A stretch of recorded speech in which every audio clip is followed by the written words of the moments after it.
என்ன விட அவங்க வீட்டை விட்டு போனதுல எனக்கு தான் வருத்தம் ஜாஸ்தி.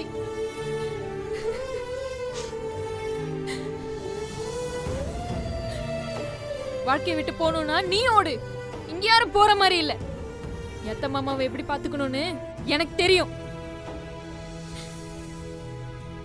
இன்னொரு தடவை இப்படி சொல்லி பாரு, அப்புறம் இருக்கு உனக்கு. உடம்பு முடியல அமைதியா இருந்தா ரொம்ப ஓவரா தான் பேசுறான்.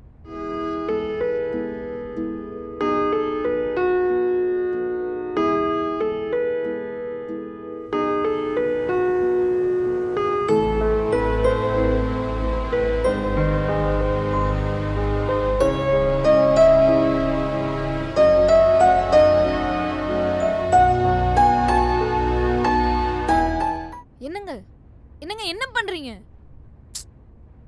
டாக்டர் 3 நாள் கையாட்டாம அப்படியே வச்சிருக்க சொல்லிருக்காரு.